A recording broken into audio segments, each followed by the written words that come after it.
கும்மிடிப்பூண்டி அடுத்த சின்னப்புலியூரில் ஆலையில் உயிரிழந்தவருக்காக நீதி கேட்டு போராட்டத்தில் ஈடுபட்டிருக்கிறார்கள் அவரது உறவினர்கள். தொழிற்சாலையின் முன் சடலத்தை வைத்து போராட்டத்தில் ஈடுபட்டிருக்கிறார்கள்.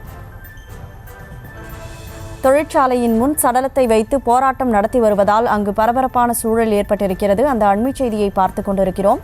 கும்மிடிப்பூண்டி அடுத்த சின்னப்புலியூரில் ஆலையில் உயிரிழந்தவருக்கு நீதி கேட்டு போராட்டமானது நடத்தப்பட்டு வருகிறது. மைக்கோ பிளாஸ்டிக் இண்டஸ்ட்ரீஸ் தொழிற்சாலை காவலாளி கந்தசாமி தொடர்ந்து 36 மணி நேரம் பணியாற்றியதால் உயிரிழந்ததாக குற்றம் சாட்டி அவரது உறவினர்கள் தற்போது தொழிற்சாலையின் முன் சடலத்தை வைத்து போராட்டத்தில் ஈடுபட்டு வருகிறார்கள். அது தொடர்பான காட்சிகளையும் அந்த அண்மை செய்தியையும் பார்த்து கொண்டிருக்கிறோம்.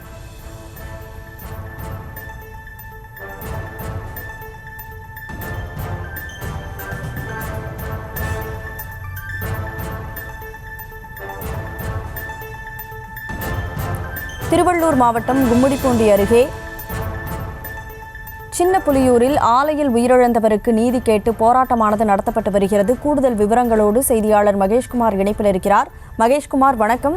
என்ன நடந்தது? முழு விவரங்களை வழங்கலாம். வணக்கம் கனிமொழி. கும்மிடிப்பூண்டி அடுத்த குருராஜா கண்டிகையை சேர்ந்தவர் கந்தசாமி.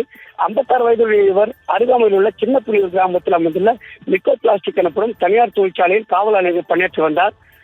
இந்நிலையில் கடந்த சனிக்கிழமை என்று மாலை வேலைக்கு சென்ற அவர் திங்கட்கிழமையான நேற்று மாலை வரை வீடு திரும்பாத நிலையில் திடீரென 12ஆம் படிக்கும் மூத்த மகன் பரணி என்பவரின் செல்போனில் தொடர்பு கொண்டு தொழிற்சாலையைச் சேர்ந்த அறிமுகம் இல்லாத நபர் ஒருவர் தந்தை கந்தசாமி மயக்க நிலையில் கும்மிடிப்பூண்டி அரசு மருத்துவமனையில் அனுமதிக்கப்பட்டுள்ளதாக தெரிவித்துள்ளார்.